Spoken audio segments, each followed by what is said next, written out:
No jantar de família, eu disse que estava prestes a dar à luz, e meus pais só responderam com deboche: pega um táxi, estamos ocupados. Eu saí dali dirigindo com dor, indo para o pronto-socorro sozinha. Uma semana depois, minha mãe apareceu batendo na porta dizendo que queria ver o bebê, e eu respondi: que bebê? Eu tenho 27 anos, trabalho como freelancer em marketing e moro em Austin, Texas. Meu marido, Harrison, tem 29 anos e é engenheiro de software sênior. A gente leva uma vida boa, tranquila, principalmente porque mantém nosso círculo bem pequeno. Mas antes de eu entrar no pesadelo que virou minha realidade, tem uma coisa importante sobre mim: eu cresci como uma criança de vidro. Se você não conhece esse termo, é basicamente isso: eu era a filha invisível, a independente, a que não dava trabalho, o que facilitou meus pais a concentrarem toda a atenção, dinheiro e afeto na minha irmã mais nova, Valerie. Ela tem 25 anos, mas para eles sempre foi como uma princesa frágil, incapaz de fazer qualquer coisa sozinha, alguém que precisava de tapete vermelho até para respirar. Era uma sexta-noite, no fim de setembro. Eu estava bem grávida, faltando 3 semanas para o parto. Harrison estava preso no centro da cidade, no trabalho, no meio de uma migração de servidores que virou emergência e ninguém podia sair enquanto tudo não estabilizasse. Então eu mesma dirigi uns 25 minutos até Round Rock para um jantar na casa dos meus pais. Eu nem queria ir. Tudo em mim gritava para ficar em casa, pedir comida e descansar os tornozelos inchados. Mas minha mãe, Beatrice, tinha insistido a semana inteira, dizendo que eu precisava estar lá porque Valerie ia levar o novo namorado, Dominique, para conhecermos a família. Dominique tinha 32 anos, dirigia um carro mais caro do que minha faculdade inteira, e não parava de falar do tal startup dele de tecnologia. Ele era exatamente o tipo de homem que meus pais idolatravam. Meu pai, Gregory, e minha mãe sempre foram obcecados por aparência. Moravam num bairro bom, mas viviam se apertando para manter uma imagem de riqueza que não era tão sólida assim. Eles viam Valerie como a grande aposta deles, e Dominique como o prêmio perfeito. Entrar naquela sala de jantar parecia cena ensaiada de teatro, todo mundo exagerando nos papéis. A mesa estava posta com a porcelana cara da minha mãe, aquela que só aparecia em Natal ou quando ela queria impressionar alguém. No centro, um assado enorme, rodeado de purê e vagem. Dominique estava na cabeceira como se já fosse dono do lugar, com um sorriso arrogante e um blazer apertado demais nos ombros. Valerie grudada nele, brilhando de satisfação. Meus pais praticamente se inclinavam para cada palavra que ele dizia, como se ele estivesse distribuindo bilhetes premiados. Eu me sentei em silêncio no fim da mesa. Já estava exausta, com uma dor pesada nas costas, mas mantive um sorriso educado no rosto. Eu sabia qual era o meu papel ali. Eu era só o pano de fundo daquela cena. Dominique estava no meio de um discurso longo e cheio de si sobre estratégia de investimento, rodada de financiamento e projeção de a empresa de milhões. Meu pai balançava a cabeça com entusiasmo exagerado, fazendo perguntas que pareciam decoradas, tentando soar como um investidor experiente quando, na verdade, vivia no limite das dívidas do cartão de crédito. Eu bebia água devagar, sentindo um aperto estranho crescendo na barriga. Tentei ignorar. Deve ser só Braxton Hicks, pensei. Contrações falsas. Tinha que ser isso. Eu ainda estava a 3 semanas do parto. Mas o desconforto não passou. Só ficou mais forte. Enquanto minha mãe servia vinho caro para o Dominique e ria alto de uma piada sem graça, eu comecei a perceber o quão ridículo tudo aquilo era. Eles estavam completamente hipnotizados pela ideia de riqueza, como se o resto da sala nem existisse. E eu ali, ignorada no meio disso tudo. Só que eu não fazia ideia de que aquela obsessão deles pelo homem rico e promissor ia custar a filha deles e o único neto que eles teriam. A primeira contração de verdade veio justamente quando minha mãe começou a servir o purê. Não era mais um desconforto leve. Era uma dor afiada, que atravessou minhas costas e explodiu na frente do meu corpo. Eu me encolhi, segurando com força a borda da mesa pesada de madeira. Respirei fundo, tentando controlar, tentando não chamar atenção. Eu não queria causar drama. Anos vivendo naquela casa me ensinaram uma coisa: qualquer coisa que atrapalhasse o momento especial da Valerie era imperdoável. Dominique ainda falava. Sem parar. Já fazia uns 15 minutos seguidos. Agora estava explicando algo sobre investidores anjo, capital de risco e outros termos que claramente meus pais não entendiam, mas mesmo assim eles concordavam como se tudo fizesse sentido. Valerie estava ao lado dele, passando o dedo no braço dele como se fosse dona da cena inteira. O cheiro do assado, que normalmente me deixaria com água na boca, agora embrulhava meu estômago. O ar parecia mais quente, sufocante. Então, a escalabilidade da plataforma é praticamente infinita, Dominique dizia, tomando um gole lento de vinho. Depois dessa próxima rodada, que já está praticamente garantida, a gente fala de expansão nacional até o terceiro trimestre. Isso é impressionante, Dominique, meu pai respondeu, encantado. A Valerie falou que você era brilhante, mas ver sua visão assim é inspirador. Outra contração veio. Mais forte. Mais real dela, eu não consegui escapar. Me mexi na cadeira, apertando a mão na barriga. Um som baixo escapou da minha garganta sem querer. A cabeça da minha mãe virou na minha direção num instante. Os olhos dela estreitaram, duros. Ela nem perguntou se eu estava bem. Nem olhou direito para minha barriga enorme. Só se inclinou sobre a mesa e sussurrou com irritação. Penélope, pelo amor de Deus, você pode parar de se mexer por 5 minutos? O Dominique está explicando o modelo de negócio dele. Eu encarei ela em choque. A dor ainda estava lá, mas agora tinha sido engolida por outra coisa muito mais fria, a certeza de que, naquele momento, eu não importava em absolutamente nada. Meu rosto já estava completamente vermelho, e era óbvio que eu estava passando mal. Mesmo assim, o único problema para minha mãe era o fato de eu estar atrapalhando a cena. Eu engoli em seco e assenti, forçando o corpo a obedecer enquanto a dor era empurrada para dentro. Apertei os lábios com tanta força que eles ficaram dormentes. Era exatamente como quando eu tinha 10 anos e quebrei o braço caindo da bicicleta. Meus pais me fizeram esperar horas para ir ao hospital porque a Valerie tinha um recital de dança e não dava para perder a apresentação dela. Naquela casa, minha dor sempre vinha depois. Sempre era inconveniente. Sempre menos importante. As contrações começaram a vir mais seguidas, agora com intervalos bem menores. Eu mantinha o olhar fixo no prato, vendo o molho engrossar em cima da carne enquanto tentava não me desmontar ali. O tic-tac do relógio antigo no corredor parecia uma martelada dentro da minha cabeça, completamente fora do ritmo da conversa infinita do Dominique. Peguei o celular devagar, com as mãos tremendo. Escrevi para o Harrison, acho que começou. As contrações já estão vindo. Vou tentar sair daqui. Mas eu sabia que talvez ele só visse aquilo horas depois. Ele estava preso na sala de servidores, provavelmente com o telefone no silencioso. Eu estava sozinha numa mesa cheia de gente da minha própria família e nunca tinha me sentido tão isolada. Olhei para minha irmã na esperança de ver qualquer coisa, um olhar, um sinal de preocupação, qualquer traço de humanidade. Mas a Valerie só revirou os olhos, claramente irritada com o fato de eu estar respirando demais e estragando a estética do jantar perfeito dela. A dor física só piorava, mas o pior era outra coisa, a percepção de que eu estava sentada numa mesa com estranhos que só tinham o meu DNA em comum. E então tudo desabou. 5 minutos depois, o Dominique ainda falava sobre investimentos quando eu ouvi um estalo seco, inconfundível, dentro de mim, seguido imediatamente por um calor repentino e líquido se espalhando pela minha roupa e pela cadeira. Minha bolsa estourou. Ali mesmo. No meio do jantar com roast beef e vinho caro. O pânico veio na hora, frio e cortante. Não era falso trabalho de parto. Era real. E estava acontecendo 3 semanas antes do previsto. Empurrei a cadeira com força. As pernas de madeira arranharam o chão num som alto, agressivo, que cortou o Dominique no meio da frase. Todos os olhos da mesa viraram para mim.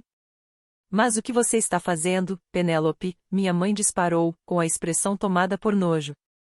Você está arranhando o piso. Eu me levantei, segurando a cadeira com tanta força que meus dedos ficaram brancos. Outra contração me atingiu com violência, quase me dobrando no meio. Respirei fundo, olhei direto para eles e falei, com a voz tremendo, mas firme o suficiente para dominar a sala. Eu vou dar à luz. Minha bolsa estourou. As contrações estão fortes. Eu preciso ir pro hospital agora. Por um segundo, ficou um silêncio absoluto. Eu achei, por um instante mínimo, que finalmente alguém ia reagir como seres humanos normais. Que meu pai ia levantar, pegar as chaves do carro e me levar dali.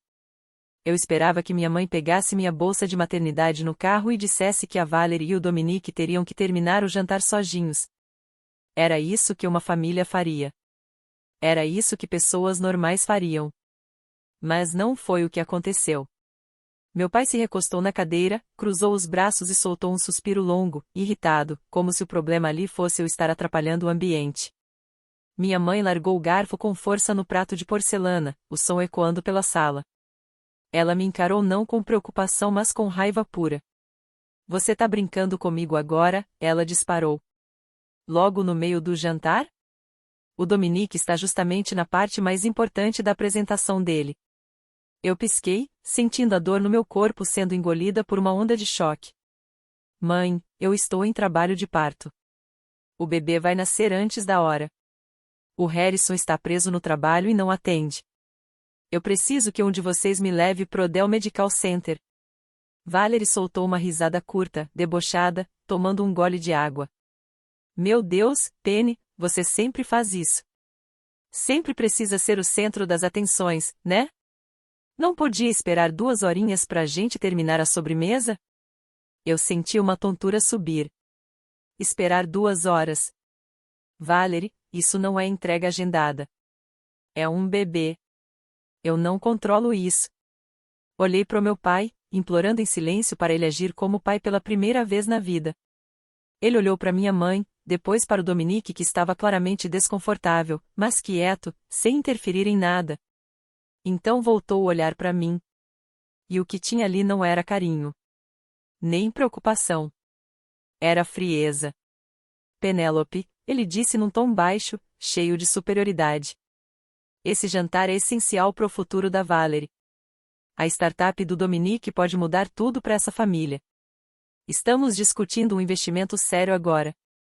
Não dá para largar tudo por causa do seu péssimo timing.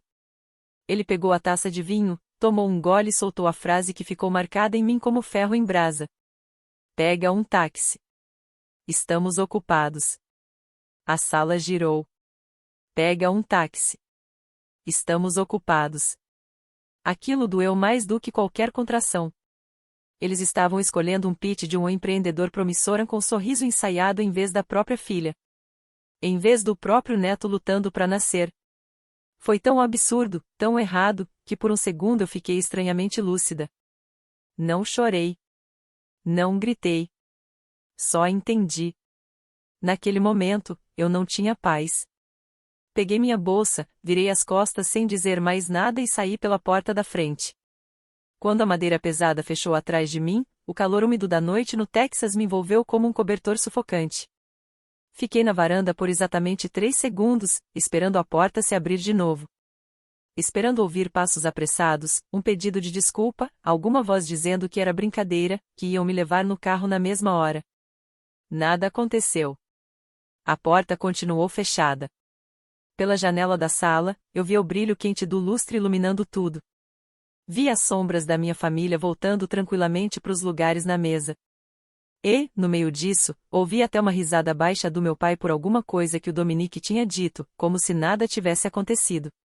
Foi aí que uma contração veio forte, violenta e eu literalmente caí de joelhos na varanda de concreto.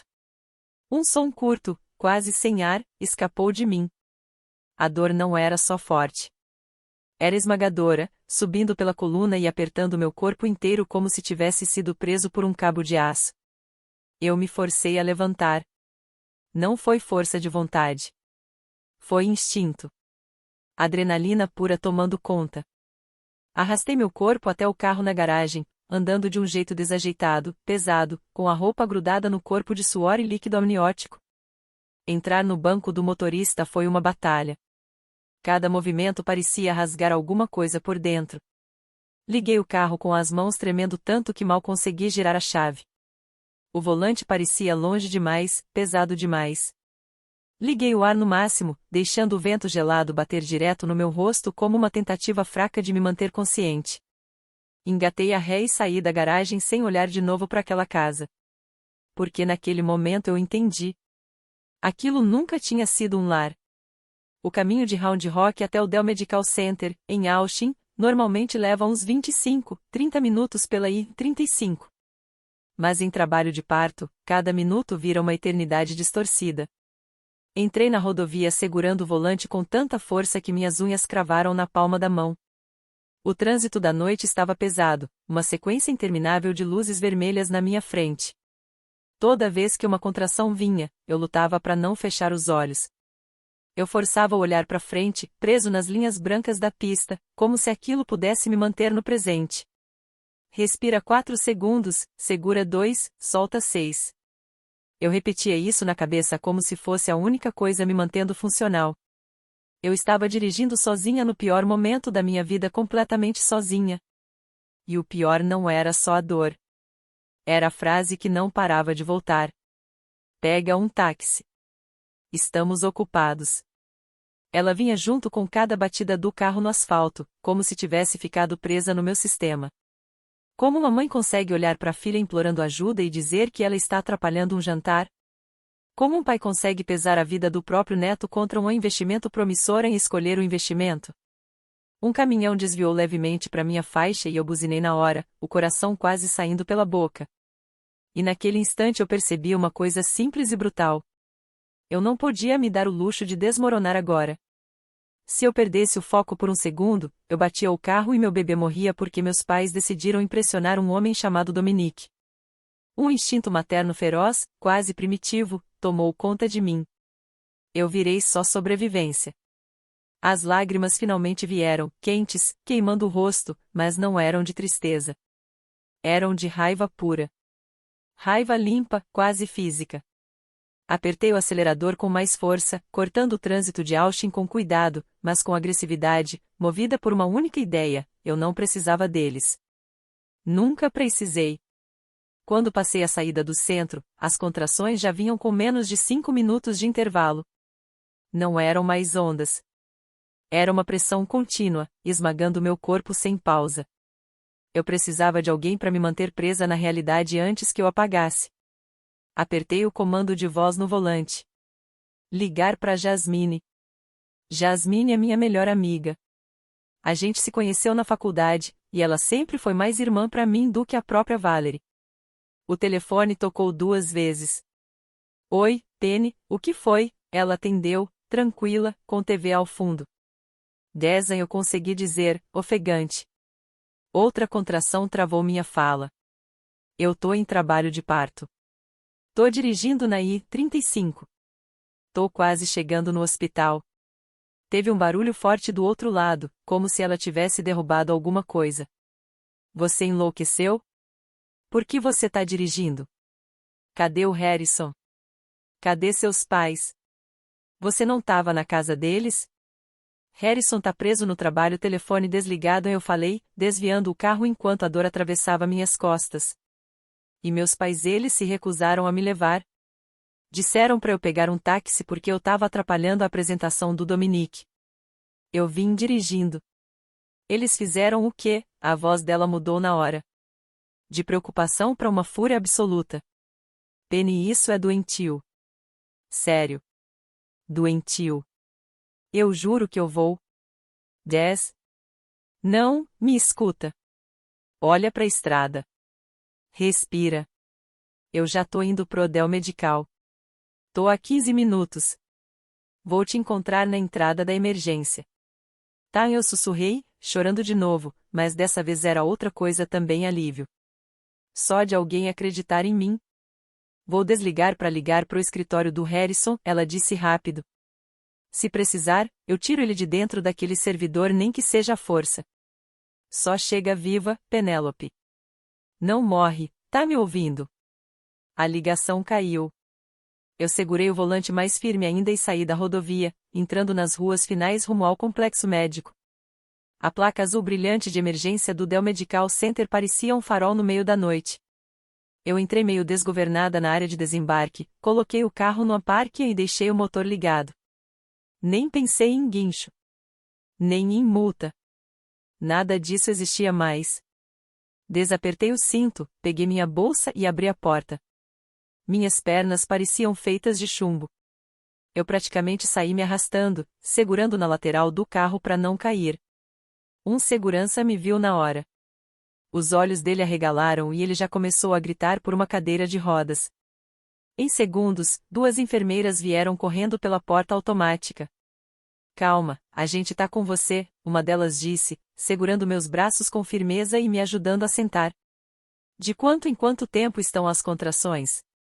Menos de 5 minutos eu consegui responder, com a voz quebrada, enquanto me dobrava de dor. Minha bolsa estourou faz 1 hora. Eles me levaram rápido pelo corredor branco e estéril da triagem, tudo luz forte, tudo som distante. Enquanto me colocavam nos aparelhos e começavam a preparar tudo, cortando minhas roupas para o procedimento, as portas da sala se abriram de repente. Eu virei a cabeça, esperando ver a Jasmine. Mas era o Harrison. Ainda estava com o crachá do trabalho pendurado no pescoço, a camisa social toda amassada e suada, o rosto desesperado. Jasmine realmente tinha conseguido falar com a recepção do prédio dele. Penny, ele gritou, vindo direto para mim e segurando minha mão com as 2 dele.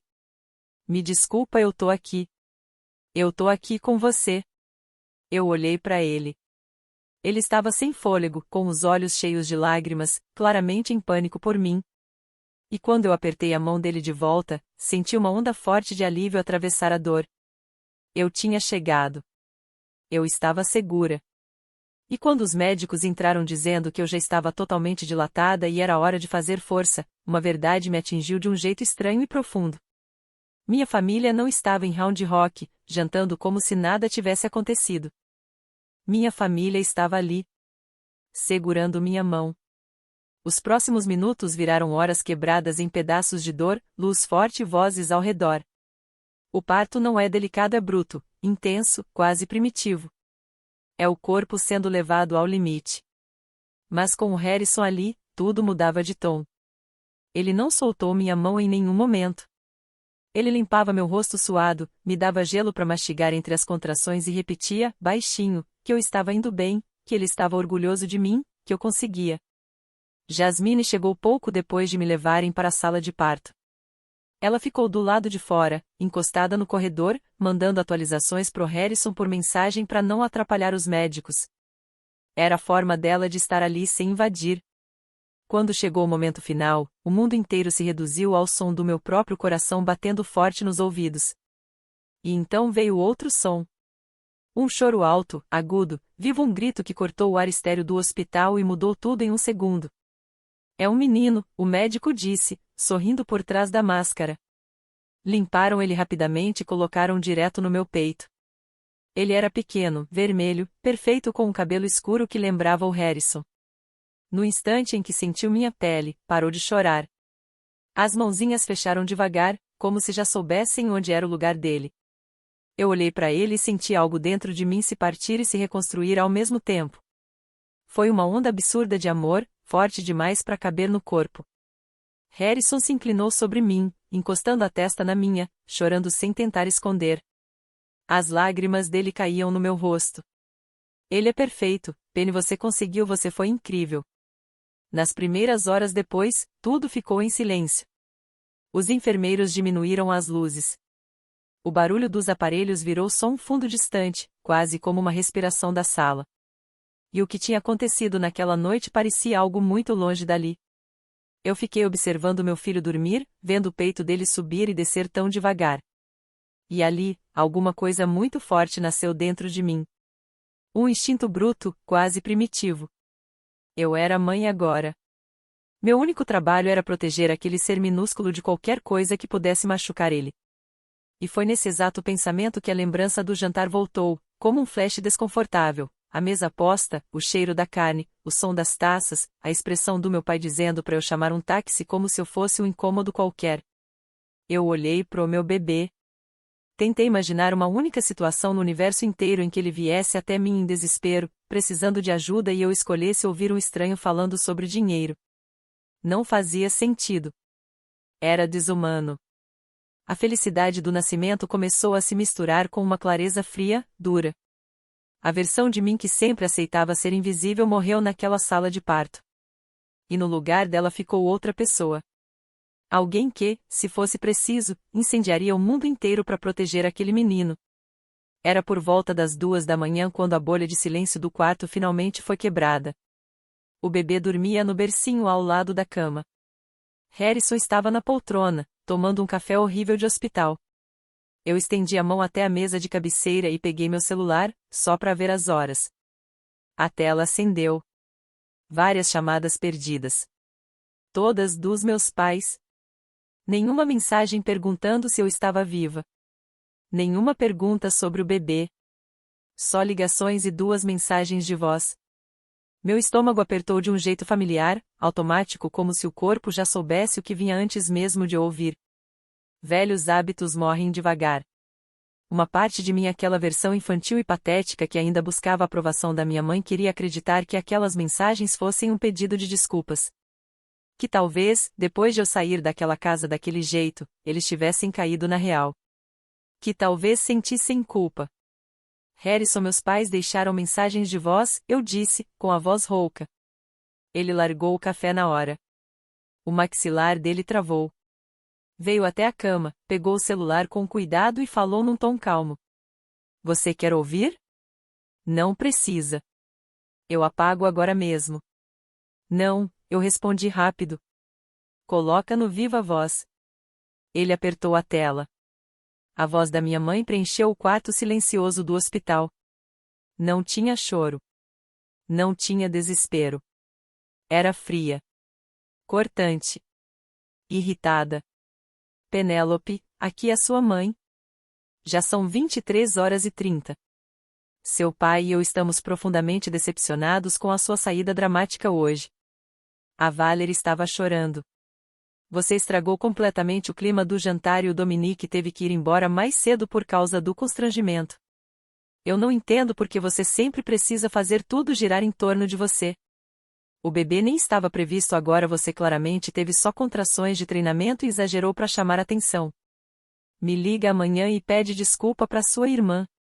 O futuro dela com o Dominique é muito importante para essa família, e você não vai atrapalhar isso. Boa noite. O bip encerrou a mensagem. Ficou um silêncio absoluto entre eu e o Harrison. Ela nem perguntou se eu tinha chegado no hospital. Nem sequer considerou que eu poderia estar em trabalho de parto de verdade. Na cabeça dela, eu tinha inventado tudo para atrapalhar a noite importante da Valerie. Antes mesmo de eu conseguir processar aquilo, a segunda mensagem começou. Era meu pai. Penny, aqui é o pai.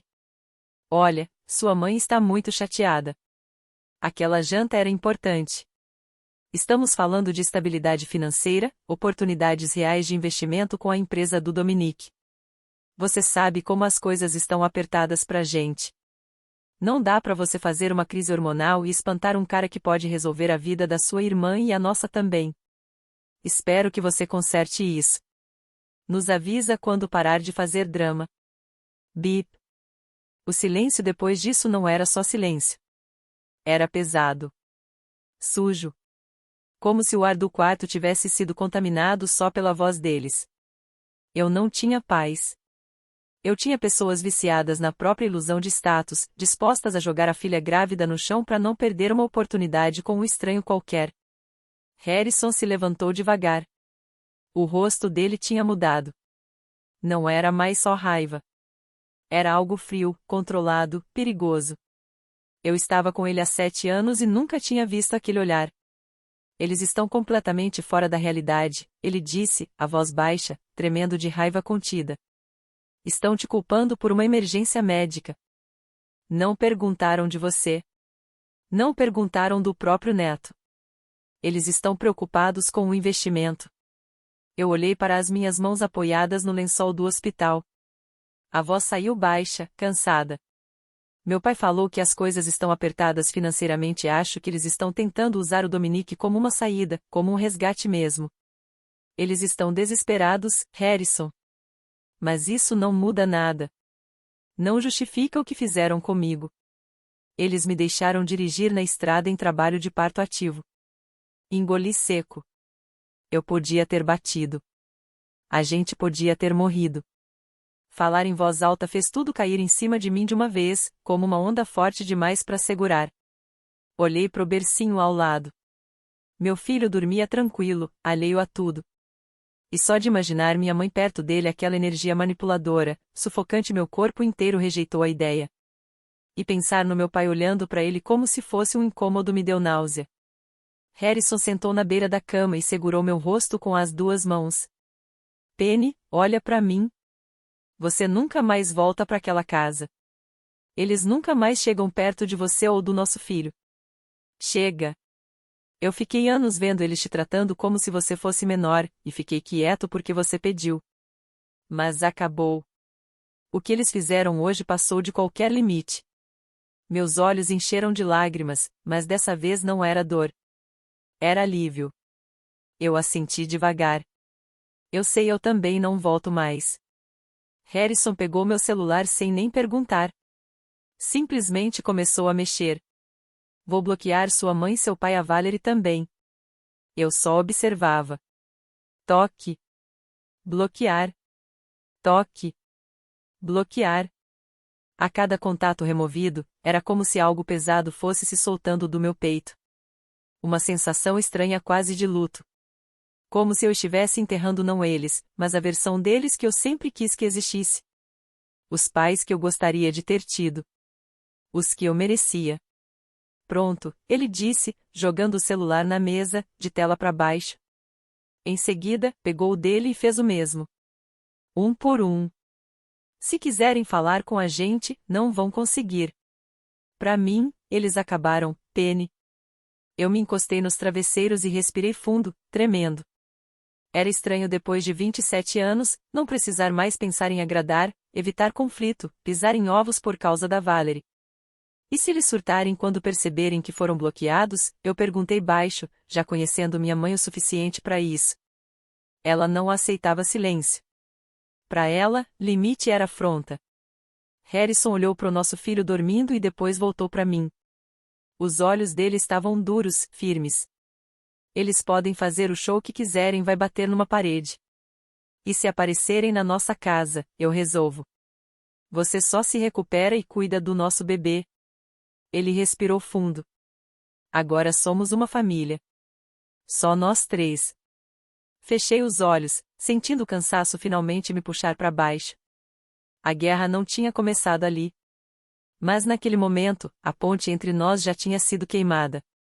A gente tinha simplesmente apagado aquilo da existência. Como se tivesse sido varrido do mapa. Mas, no fundo, eu sabia que pessoas tóxicas não desaparecem em silêncio. Elas não sabem como soltar o controle. Meus pais iam perceber que tinham perdido um alvo favorito deles e quando isso acontecesse, a situação ia ficar feia. Eu só não sabia ainda até onde eles eram capazes de ir para defender a própria versão distorcida da realidade. 3 dias depois, trouxemos nosso filho para casa. Entrar no nosso apartamento silencioso, iluminado pelo sol, simples, parecia atravessar uma fronteira. Era como chegar num lugar seguro depois de sobreviver a uma tempestade. A gente tinha passado pelo caos na I-35, pela dor do parto, e principalmente pela pior parte de todas, encarar que minha família biológica era, no fundo, emocionalmente doente. A recuperação física já é pesada por si só. O corpo quebrado, hormônios desregulados, noites praticamente sem dormir, tentando aprender a cuidar de um recém-nascido com a mente em colapso de exaustão. Mas a recuperação emocional era outra história. E como bloqueamos os números deles, meus pais e a Valerie perceberam rápido que tinham perdido o acesso direto a mim. E gente assim não lida bem com silêncio. Quando não conseguem mais controlar a narrativa, eles entram em pânico. E no caso da Beatrice e do Gregory, o pânico virou ataque. Sem poder ligar ou mandar mensagem cobrando desculpas por eu estragar o jantar, eles foram para a única coisa que ainda tinham, internet. Começou numa terça à tarde. Eu estava no sofá, amamentando meu filho, quando meu celular vibrou com uma notificação de rede social. Alguém tinha comentado numa foto pública minha antiga. Abri achando que era algum amigo da faculdade me parabenizando. Mas não era. Era um perfil sem foto, sem seguidores, com um nome aleatório cheio de letras sem sentido. O comentário dizia: é triste ver como algumas pessoas deixam hormônios da gravidez transformarem elas em monstros egoístas. Estragar um jantar de família e fazer cenas só porque a irmã mais nova finalmente encontrou um homem bem-sucedido. Você deveria ter vergonha de tratar seus pais assim depois de tudo que eles fizeram por você. Meu coração disparou. A forma como estava escrito a referência a um homem bem-sucedido, a ausência total de qualquer noção do que realmente aconteceu, aquilo tinha a cara da minha mãe e da Valerie. Eles tinham mesmo criado um perfil falso, inventado um e-mail descartável e vasculhado minhas postagens públicas só para me atacar. Era manipulação clássica. Reescrita da realidade. Eles não estavam apenas me atacando, estavam tentando transformar a história, pintando eles mesmos como vítimas e eu como a pessoa desequilibrada. A ideia deles era simples e distorcida, me fazer acreditar que eu era o problema por ter passado por uma emergência médica e que eles eram praticamente santos por aguentarem isso. Algumas horas depois, outro comentário apareceu, dessa vez de uma conta diferente, claramente falsa. Era numa foto minha com o Harrison. Fiquei sabendo que você saiu de um jantar de família no meio da noite só para estragar o momento especial da sua irmã. O Dominique ficou profundamente ofendido. Você deve um pedido de desculpas enorme para os seus pais. Eles estão arrasados. Arrasados. Essa palavra quase me fez rir de nervoso. Eles não estavam arrasados por terem perdido o nascimento do próprio neto. Estavam em pânico porque o Dominique, o grande investimento deles, talvez achasse que a família era problemática demais. Era isso. Estavam fazendo controle de danos para impressionar um cara que conheciam há 6 meses, enquanto atacavam a própria filha no pós-parto pela internet. Era patético. Parecia briga de adolescente maldosa no ensino médio, não uma mulher de 50 e poucos anos e uma irmã adulta de 25. Eu não respondi nada. Eu já tinha aprendido que alimentar esse tipo de coisa só piora tudo, principalmente quando as pessoas do outro lado compartilham o seu sangue. Só entreguei o celular pro Harrison quando ele entrou na sala. Ele leu tudo em silêncio. O maxilar dele travou tanto que parecia que os dentes iam quebrar. Eles não param, eu disse baixo, sentindo o cansaço voltar como uma onda. Nem deixam eu me recuperar em paz. Harrison não falou nada. Ele só pegou meu celular, sentou no notebook e começou a trabalhar. Sendo engenheiro de software, ele sabia exatamente o que fazer. Nas 2 horas seguintes, ele bloqueou cada canto das minhas redes sociais. Deixou tudo no nível máximo de privacidade agora, ninguém via meu nome sem minha aprovação. Derrubou os perfis falsos, bloqueou os IPS, apagou comentários, fechou todas as brechas possíveis. E depois fez o mesmo com as próprias contas. Quando terminou, ele me devolveu o celular. Pronto, ele disse firme. Acabou. Eles não têm mais acesso nenhum a você. Não veem nada. Não comentam nada. Não chegam nem perto da sua vida digital. Você tá segura, Penny. Eles não encostam mais na gente aqui. Eu olhei para ele sentindo uma gratidão difícil de explicar. O Harrison não me pedia para relevar. Não me pedia para ser maior nem para fingir que nada estava acontecendo. Ele enxergava o perigo e simplesmente eliminava ele. Sem negociação. Sem culpa. Sem hesitação. E a diferença entre a família que me criou e a família que eu tinha escolhido ficou ainda mais clara no dia seguinte. Os pais do Harrison, Calvin e Loretta, vieram de Dallas conhecer o neto. Eu estava nervosa de um jeito quase automático. Era estranho receber gentileza sem precisar me defender. Quando eles chegaram, eu já estava pedindo desculpa pela casa bagunçada, pelo cabelo preso de qualquer jeito, por tudo, como se estivesse esperando o julgamento. Mas a Loretta só sorriu. Um sorriso calmo, quente, de alguém que não estava ali para medir falhas. Ela simplesmente ignorou todo o meu nervosismo, entrou na cozinha e deixou 2 sacolas enormes de mercado em cima da bancada como se aquilo fosse a coisa mais normal do mundo. SHHH, Penélope, Loretta disse, me puxando para um abraço leve, cuidadoso, como se eu fosse algo frágil, mas não no sentido ruim. Você acabou de criar um ser humano dentro de você e trouxe ele pro mundo. Se esse apartamento estivesse impecável, eu ficaria preocupada de verdade. Ela deu um sorriso e fez um gesto simples com a mão. Agora vai sentar no sofá. O Calvin tá preparando o ziti dele famoso, e eu vou pegar esse bebê lindo para você tomar um banho quente. O Calvin, Um homem quieto, firme, com aquele cheiro suave de madeira cedro, sempre cedro, me deu um beijo rápido na testa e já foi direto para a cozinha, como se aquilo fosse a coisa mais natural do mundo. Em poucos minutos, ele já estava de avental, mexendo panela, e o cheiro de alho e tomate começou a preencher o apartamento inteiro. Foi impressionante como o ar mudou. A ansiedade que parecia morar ali dentro simplesmente foi sendo substituída por algo quente, quase reconfortante. Mais tarde, a Jasmine apareceu com uma caixa de doces caros, dessas de padaria boa mesmo. E de repente, a cena estava completa. A gente ficou na sala, comendo o jantar enquanto o Calvin embalava meu filho no braço da poltrona, com calma, como se tivesse feito aquilo a vida inteira. A Loretta perguntava como eu estava de verdade e escutava. Sem interromper. Sem puxar tudo para ela. Só escutava. A Jasmine fazia todo mundo rir até doer a barriga, contando histórias absurdas do trabalho. Não tinha tensão. Não tinha disputa. Ninguém tentando parecer mais rico, mais inteligente ou mais importante. Eu olhava aquela sala em silêncio.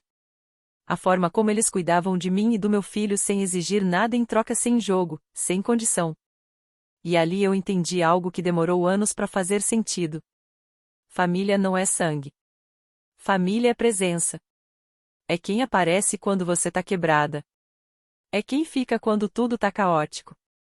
É quem celebra sua felicidade sem tentar roubar o centro da cena.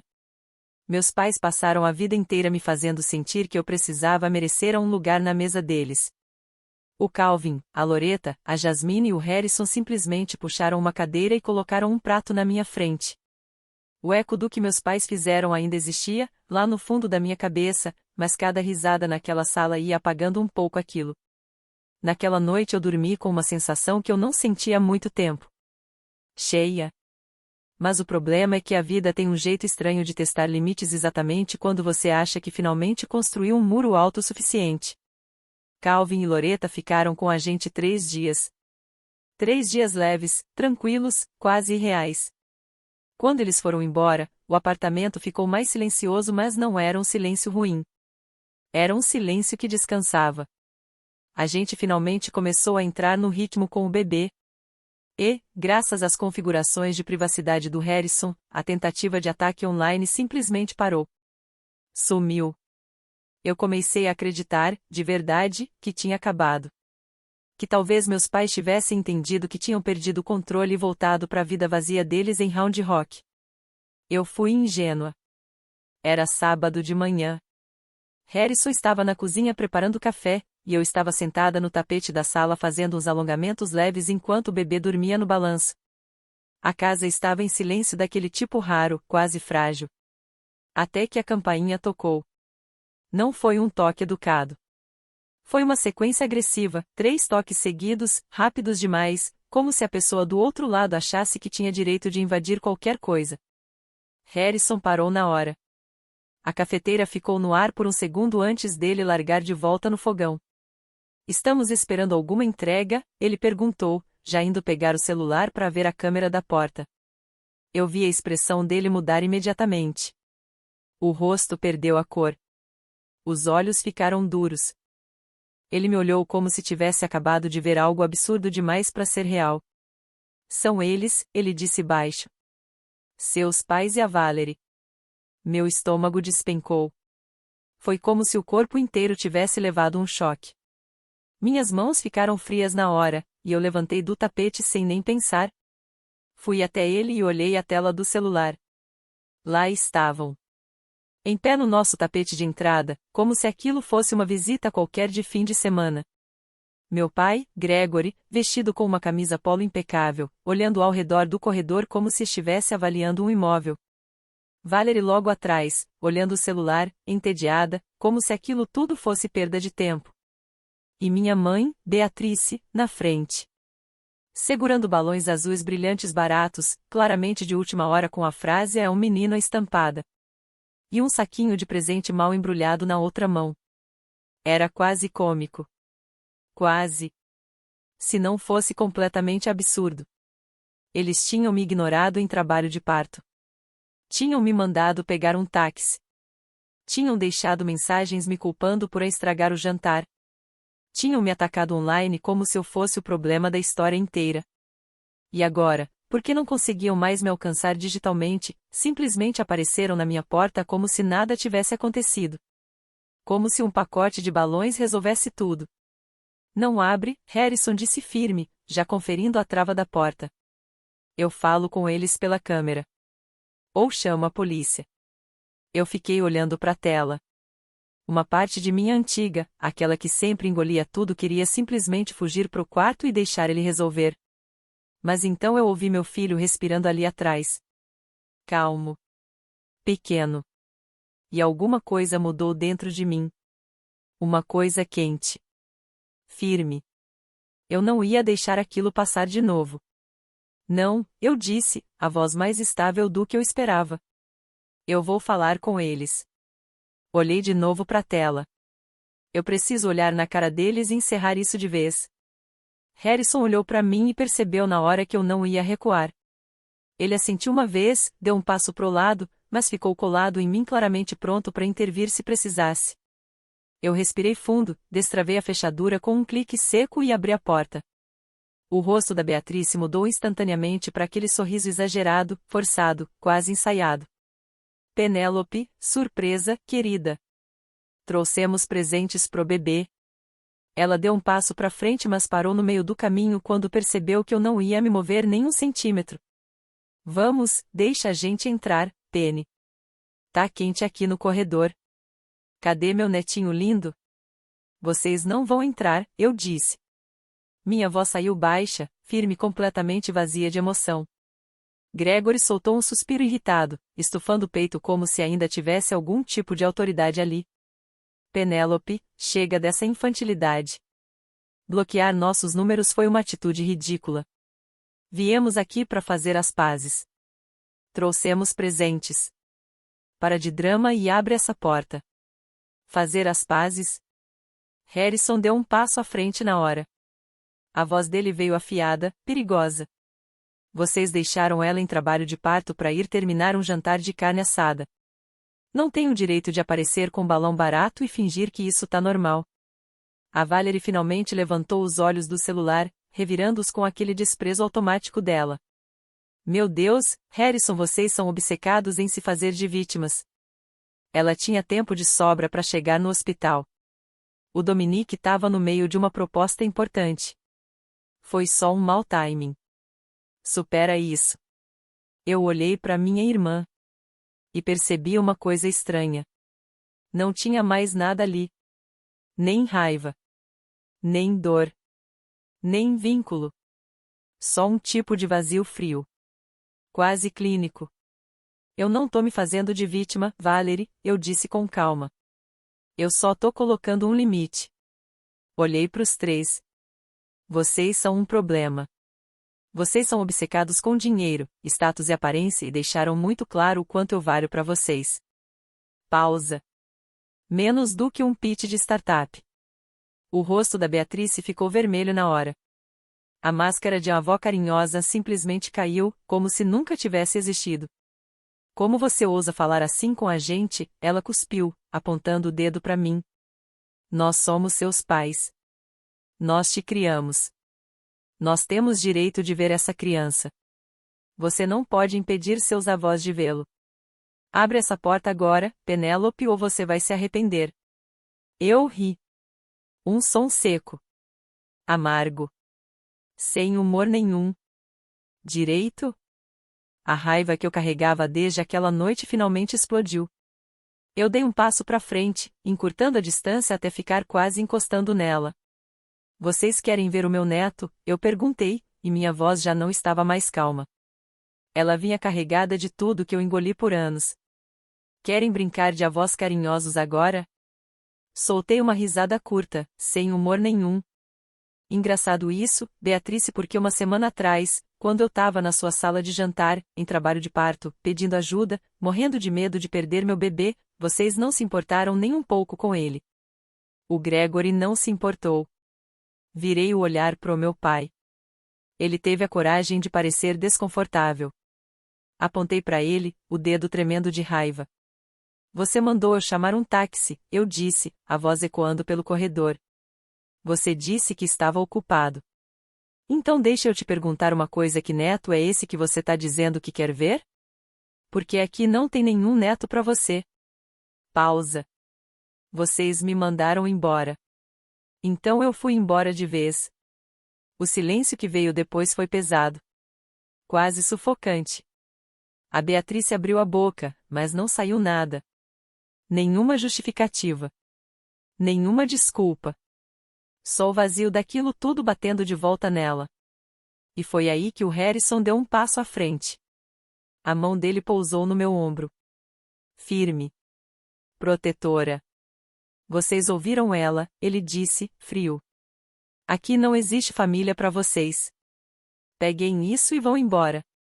E se vocês aparecerem aqui de novo ou tentarem contato com a minha esposa, eu vou chamar a polícia de Austin por invasão e assédio. Não é um pedido. É um aviso. O Gregor olhou para ele, depois para mim.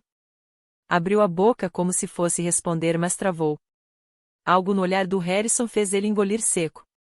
Ele puxou a Beatriz pelo braço. Vamos embora, ele murmurou, pálido. Se vocês querem destruir essa família por causa de um mal-entendido, o problema é de vocês.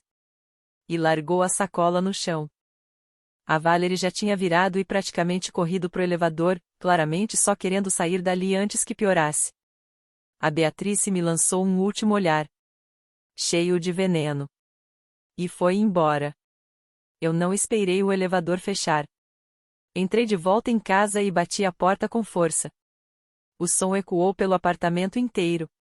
Girei a chave. Clique. Aquele som simples foi a coisa mais bonita que eu já tinha ouvido. Encostei as costas na porta e soltei um suspiro tremido. Minhas pernas estavam fracas. Mas pela primeira vez em 27 anos eu não me sentia presa. O corte tinha sido definitivo. E o mais estranho é que, depois disso, o silêncio não doeu. Ele curou. Nos meses seguintes, não veio mais nada. Nenhuma mensagem. Nenhuma tentativa. Nenhuma invasão disfarçada de carinho. A ameaça de polícia foi suficiente. E, pela primeira vez, a nossa vida virou o que deveria ter sido desde o começo: calma. Eu e o Harrison colocamos tudo no lugar. Nosso filho. Nosso trabalho. E as pessoas que realmente importavam. Dizem que o karma tem um senso de timing bem irônico. Era meados de abril, uns 7 meses depois do nascimento do meu filho. Eu estava num café no centro, almoçando com a Jasmine. Meu notebook aberto na mesa, eu ainda terminando uma campanha de marketing para um cliente, enquanto ela mexia no chá gelado dela com aquela cara de quem claramente tinha novidade quente para contar. Então ela começou, se inclinando para frente com um brilho específico no olhar. Encontrei a antiga vizinha dos seus pais no mercado ontem. A Mr. Ziggins, lá da rua deles. Eu parei de digitar na hora. Dei um gole no café. Pronto, lá vem. O que andam dizendo em Round Rock? A Jasmine colocou o copo na mesa e abriu um sorriso enorme, quase satisfeito. Penny, a casa inteira desmoronou. Eu franzi a testa. Como assim? Ela se inclinou ainda mais, claramente se divertindo com a própria história. Lembra do Dominique? O gênio da tecnologia, futuro milionário? Lembro. Era tudo mentira. Eu fiquei alguns segundos sem reação. Mentira como? Mentira do tipo golpe mesmo, ela disse, quase animada demais. A startup dele não existia de verdade. Era fumaça. Ele não tinha tecnologia nenhuma.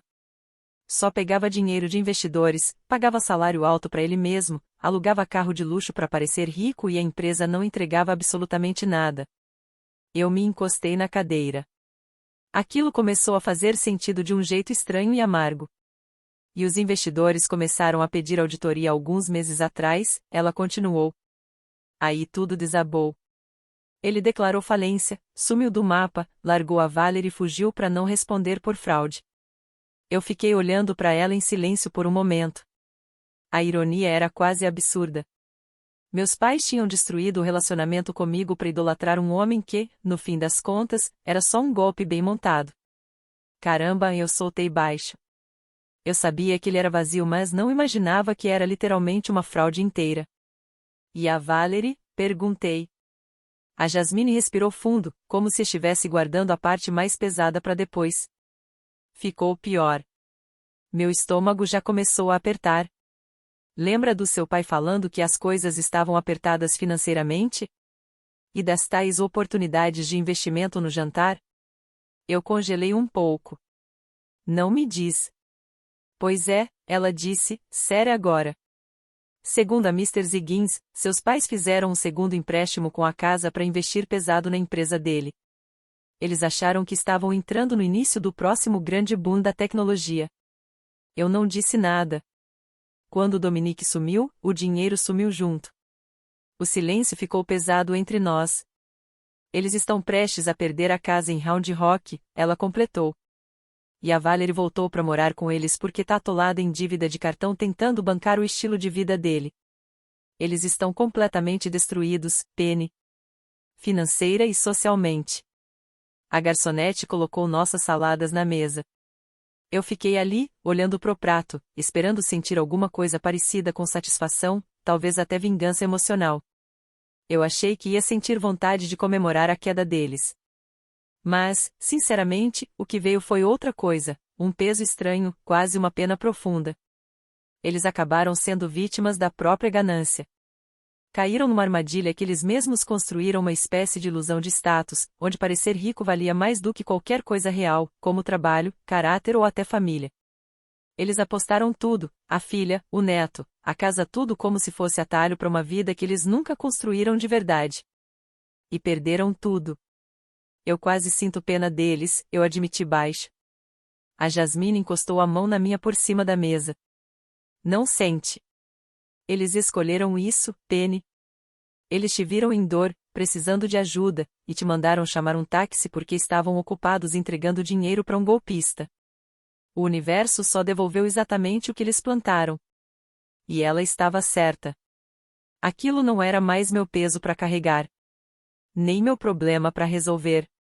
Fechei o notebook, respirei fundo e deixei aquele momento simplesmente existir. Pela primeira vez em muito tempo, tudo estava em paz. A minha vida hoje não tem nada a ver com aquela garota que ficava encolhida no canto daquela sala de jantar tentando não incomodar ninguém. Meu trabalho como freelancer de marketing cresceu de um jeito que eu nunca imaginei. Sem aquela pressão constante de agradar meus pais, minha criatividade simplesmente destravou. Hoje eu tenho uma renda estável, algo em torno de $5.000 por mês, trabalhando de casa, no meu ritmo. O Harrison também evoluiu muito na carreira dele, assumindo uma posição de liderança na engenharia na empresa onde trabalha. Não somos ricos de internet, nem vivemos de fantasia de investimento. Mas somos estáveis, somos livres de dívidas e, principalmente, somos felizes de verdade. Nosso filho deu os primeiros passos recentemente. Uma bagunça de risadas e energia pela casa. O Calvin e a Loretta vieram comemorar, e passamos o fim de semana inteiro no quintal, fazendo churrasco e tirando fotos sem parar. Quando eu olho para ele, não vejo trauma. Não vejo passado pesado. Eu vejo um começo. Uma criança que vai crescer sabendo o que é amor de verdade sem precisar conquistar isso. Ele nunca vai ter que merecer um lugar na nossa mesa. Nunca vai ser tratado como incômodo quando sentir dor.